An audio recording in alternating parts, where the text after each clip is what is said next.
Assalamualaikum warahmatullahi wabarakatuh.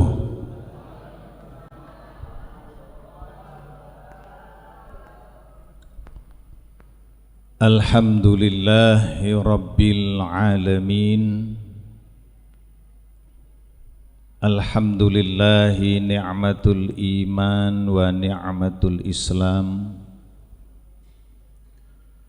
Ashhadu an la ilaha illallah wa ashhadu anna Muhammadan abduhu wa rasuluh. Allahumma salli wa sallim ala sayyidina wa habibina wa syafi'ina imamul barakah,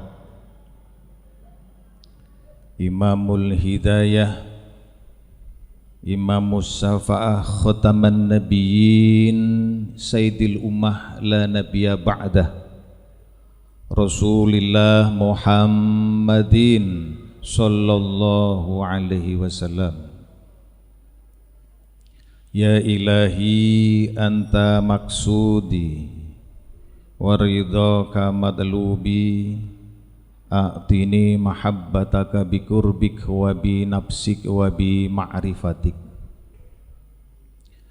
Qala Allah Ta'ala fi Qur'anul Karim, a'udzu billahi minasy syaithanir rajim, bismillahirrahmanirrahim.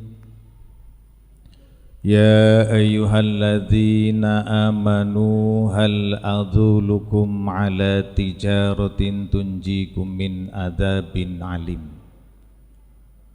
tu'minuna billahi wa rasulihi wa tujahiduna fi sabilillah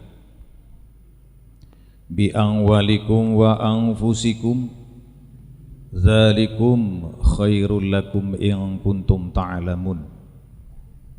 Al-ayah. Sadaqallahul azim.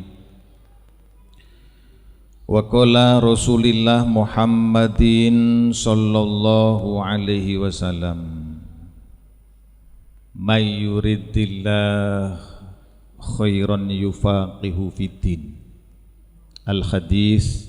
Amma ba'd.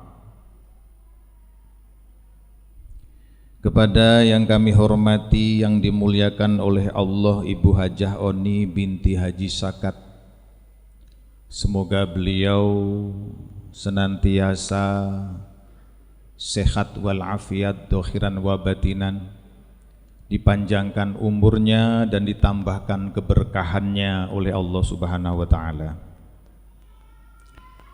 Kepada yang kami hormati tentunya para zuriyah dari eyang guru kita Gus Afrizul Gaus, Gus Ahmad Dahlan, Ning Fiki, dan duriah-duriah yang lainnya.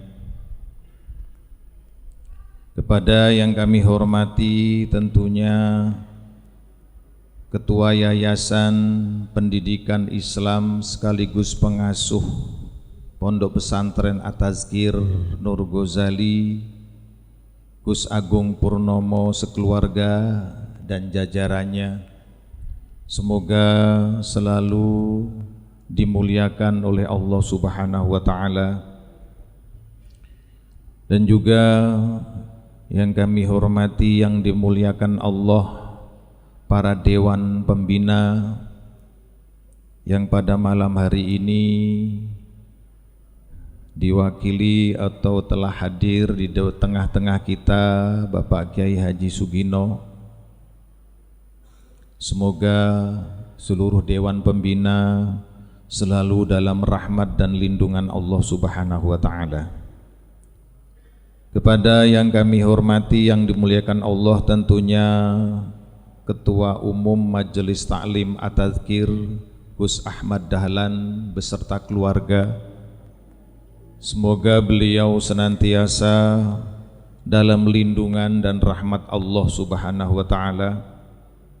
Dan juga tentunya yang kami hormati, yang dimuliakan Allah, Ketua Pelaksana Harian Majelis Ta'lim Al-Ustadz Muhyiddin beserta jajaran pengurus Majelis Ta'lim.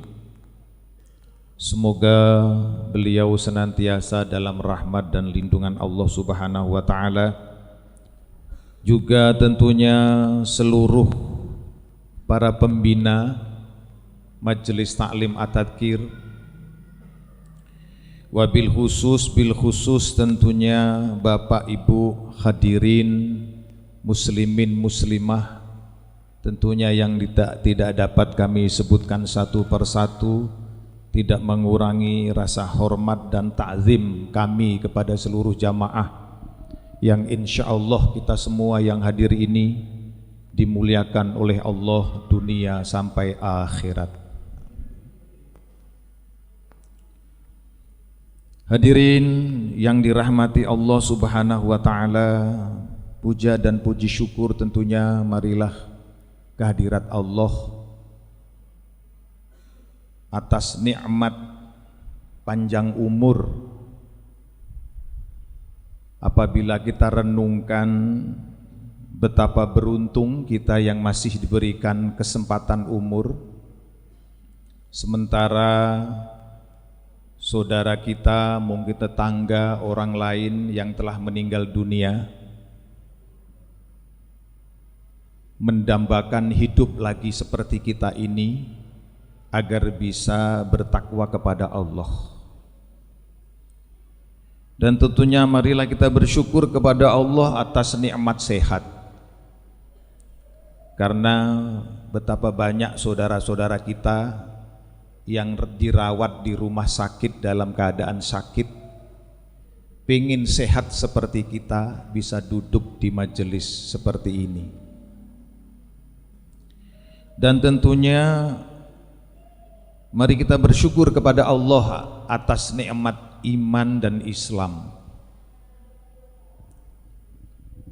karena kalau kita baca sejarah manusia yang hidup satu zaman dengan Rasulullah, sedangkan kita ini jauh, wajah Rasulullah kita belum pernah melihat, suaranya belum pernah mendengar, tapi kita diberikan nikmat iman dan Islam.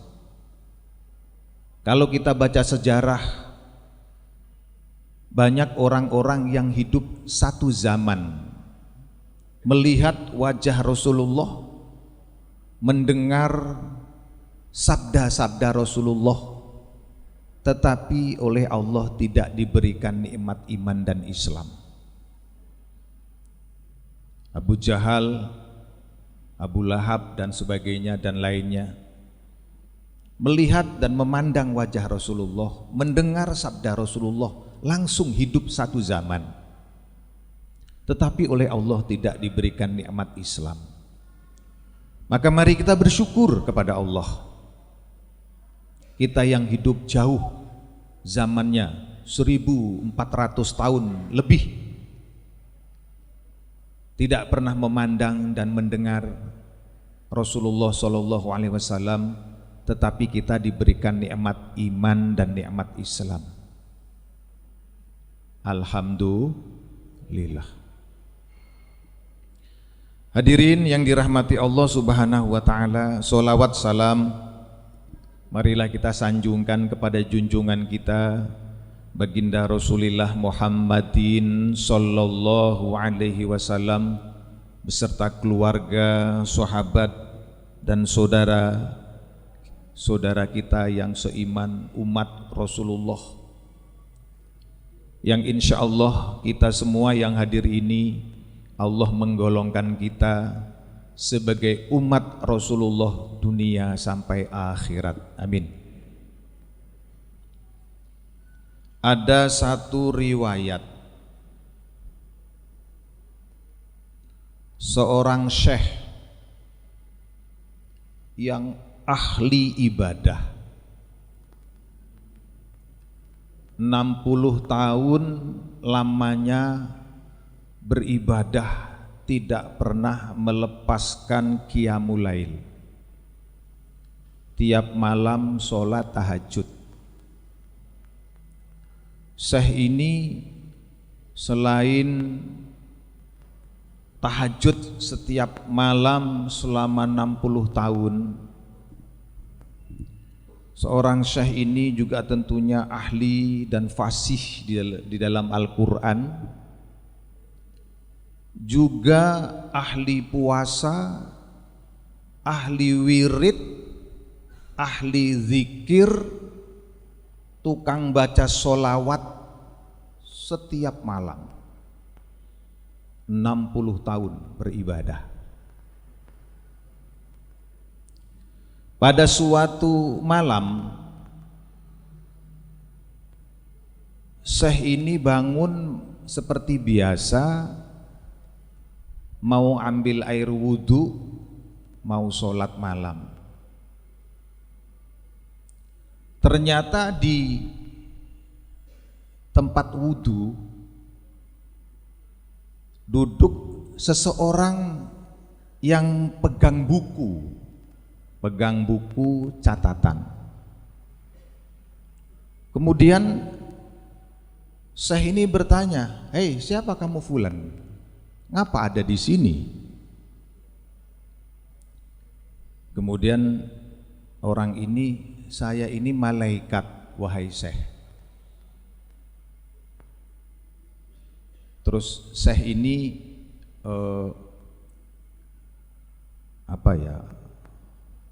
GR, gede rumasa. Wah, aku kedatangan malaikat. GR nih syekhnya. Ditanya lagi, "Ngapa kamu kok di sini, kok datang ke tempatku ini, ngapa? Mau ngapain?" Kata malaikat, "Aku ini diutus oleh Allah keliling ke seluruh penjuru dunia, ke seluruh pelosok bumi, untuk mencatat para wali-walinya Allah, para kekasih-kekasihnya Allah, para aulia-aulinya Allah." Ini syekh ini tadi tambah GR. Wah, jadi malaikat itu pegang buku, dalam hatinya syekh ini, waduh, mantep ini, pasti namaku ada di buku itu. Karena dia sudah beribadah sholat malam tiap malam 60 tahun, ahli puasa, ahli baca sholawat, ahli wirid, ahli zikir, ahli baca Quran. Maka tanya lagi syekh ini kepada malaikat, "Wahai malaikat, apakah ada namaku di catatan bukumu itu?"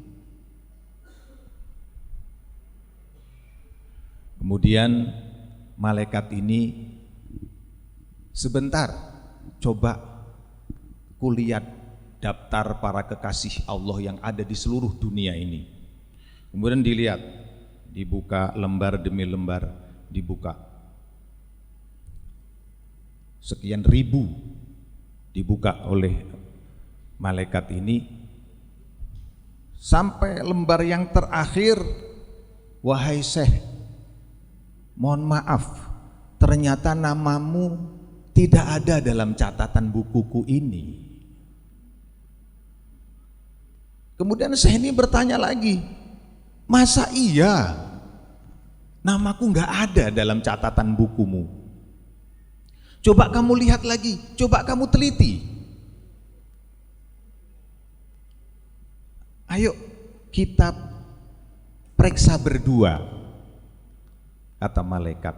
Kemudian dibuka lagi lembar demi lembar, terus dilihat sampai lembar terakhir.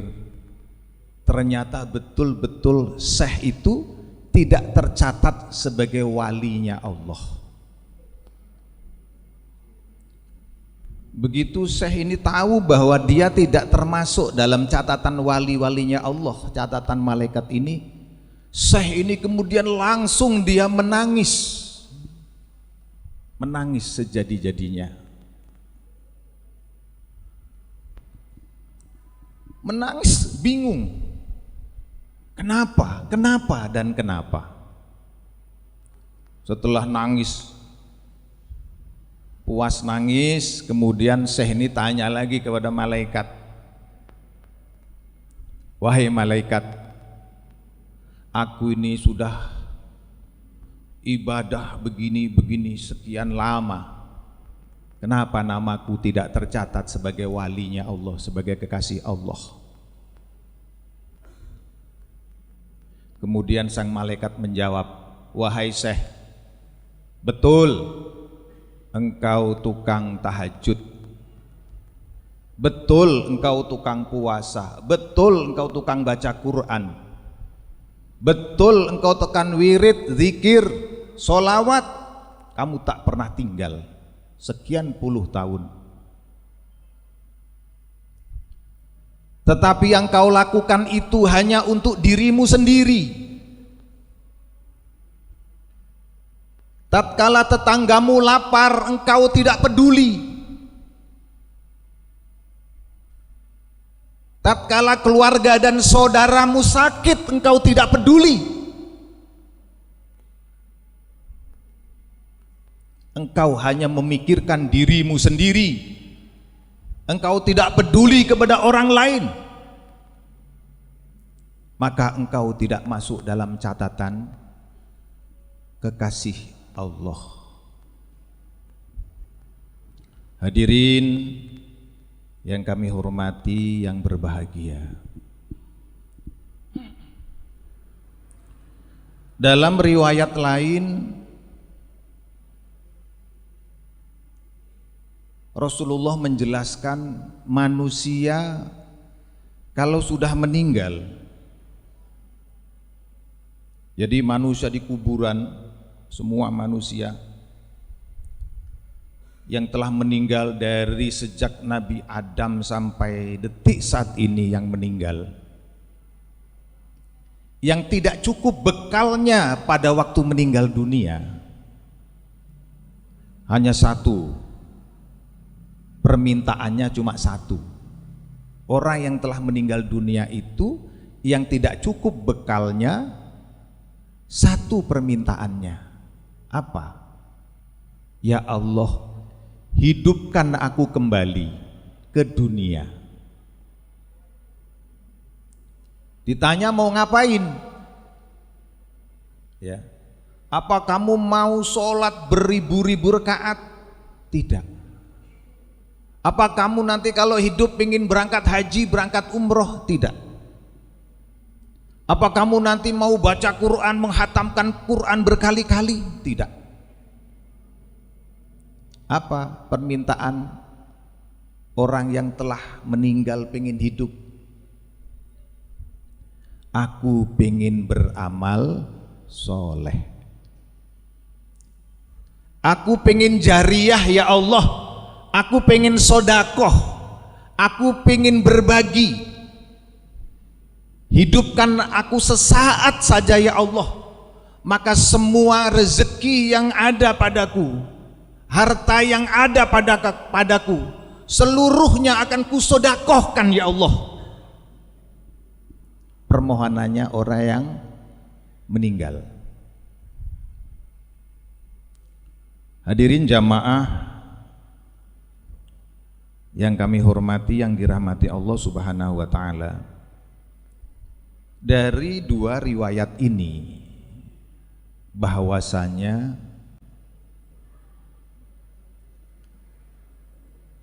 hidup ini, kita ini harus ahli ibadah, ahli ilmu, dan ahli amal. Maka sabda Rasulullah Shallallahu Alaihi Wasallam, al-imanun aqdun bil qalbi wal iqrarun bil lisani wal amalun bil arkan. Artinya, iman itu adalah perpaduan. Iman itu adalah perpaduan keyakinan di hati, diikrarkan dengan lisan dan diamalkan dengan langkah perbuatan. Maka ini Rasulullah bersabda, sabdanya seperti itu, hadisnya sahih. Jadi iman itu perpaduan yakin hatinya, disampaikan kebenaran itu dan diamalkan dalam langkah perbuatan.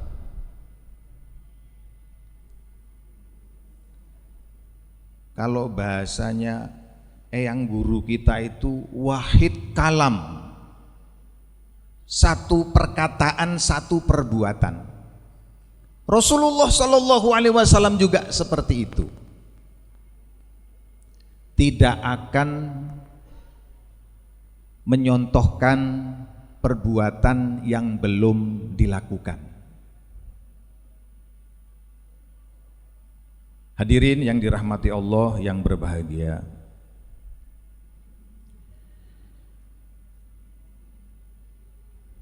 kita dididik oleh eyang guru kita, kita diwarisi ilmu.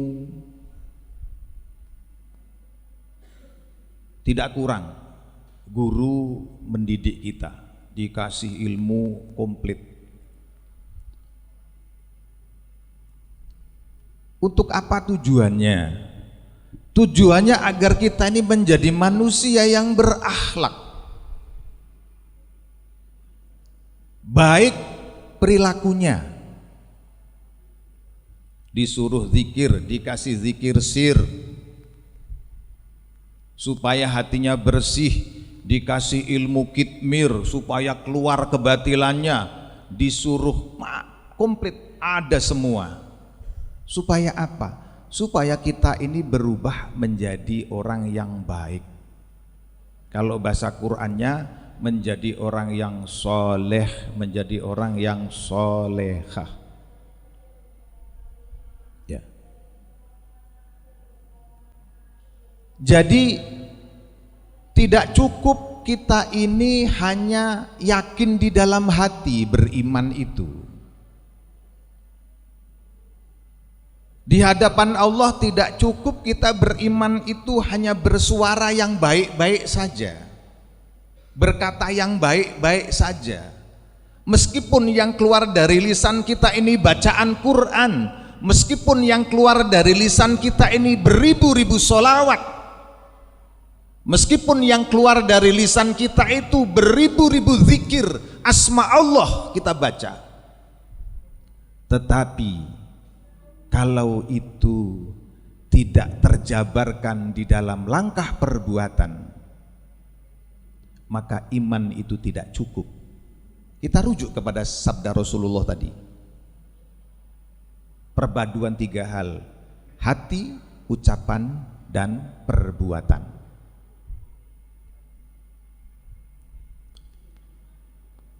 Maka Rasulullah akhlak, makarimal akhlak, mencontohkan akhlak yang baik. Ajaran Islam itu adalah akhlak. Menjadi orang yang peduli dengan keluarganya, menjadi orang yang peduli dengan orang lain. Barang siapa dia cinta dan sayang kepada makhluk yang di bumi, maka yang di langit nanti juga sayang dan cinta. Maksudnya, kalau kita baik dengan makhluk bumi, dengan sesama manusia, dengan hewan, dengan alam, maka yang di langit, maksudnya Allah dan para malaikat juga akan sayang dan cinta kepada kita. Tetapi kalau kita akhlaknya tidak baik, meskipun kita ahli wirid, ahli zikir, ahli sholawat, ahli baca Quran, tetapi kalau membuat sakit hati kepada tetanggamu, tidak peduli dengan keluargamu, menyakiti hati orang tuamu, menyakiti hati gurumu, maka di hadapan Allah nol. Karena akhlak. Hadirin yang dirahmati Allah, maka mari kita evaluasi kembali, kita kaji kembali Kita bercermin diri kembali. Sudahkah kita ini termasuk betul-betul menjadi umat Rasulullah yang diakui? Bukan hanya sekedar ngaku, tetapi diakui oleh Rasulullah. Kalau ngaku mah semuanya ngaku, aku nih umatnya Nabi. Tetapi apakah diakui oleh Rasulullah? Ini yang belum tentu. Bagaimana agar supaya diakui oleh Rasulullah Sallallahu Alaihi Wasallam? Rasulullah harus hadir, harus ada pada diri kita. Akhlaknya harus ada pada diri kita. Dan itulah kesaksian syahadat kita. Asyhadu an la ilaha illallah, aku bersaksi tidak ada Tuhan selain Allah, wa asyhadu anna Muhammad Rasulullah, dan aku bersaksi Nabi Muhammad adalah utusan Allah.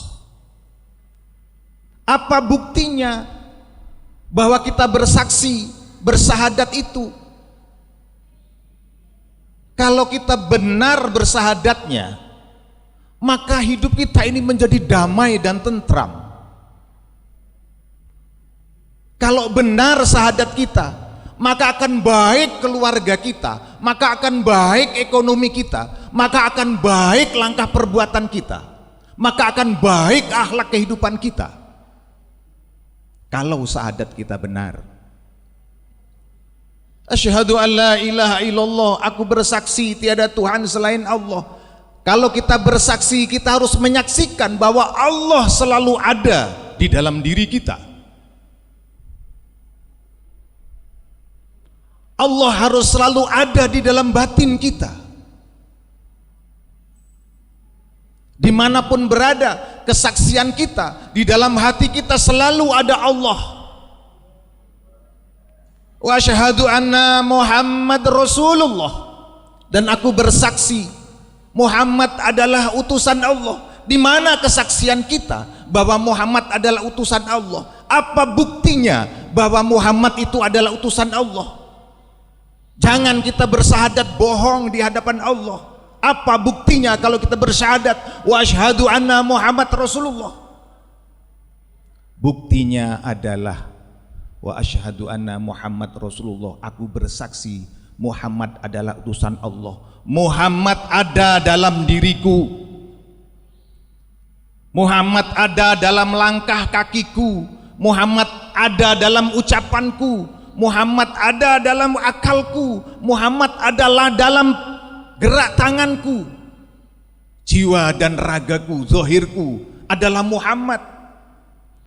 Pengamalan dari akhlak Muhammad Rasulullah Sallallahu Alaihi Wasallam dalam langkah kehidupanku, itulah kesaksian kita. Wa asyhadu anna Muhammad Rasulullah.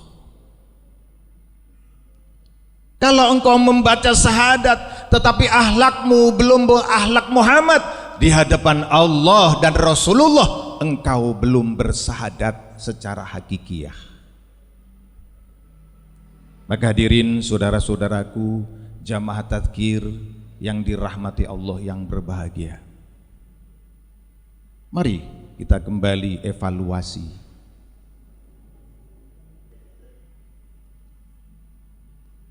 Mengkaji diri kembali, sampai di mana pengabdian kita, ketaatan kita di hadapan Allah Subhanahu wa Ta'ala.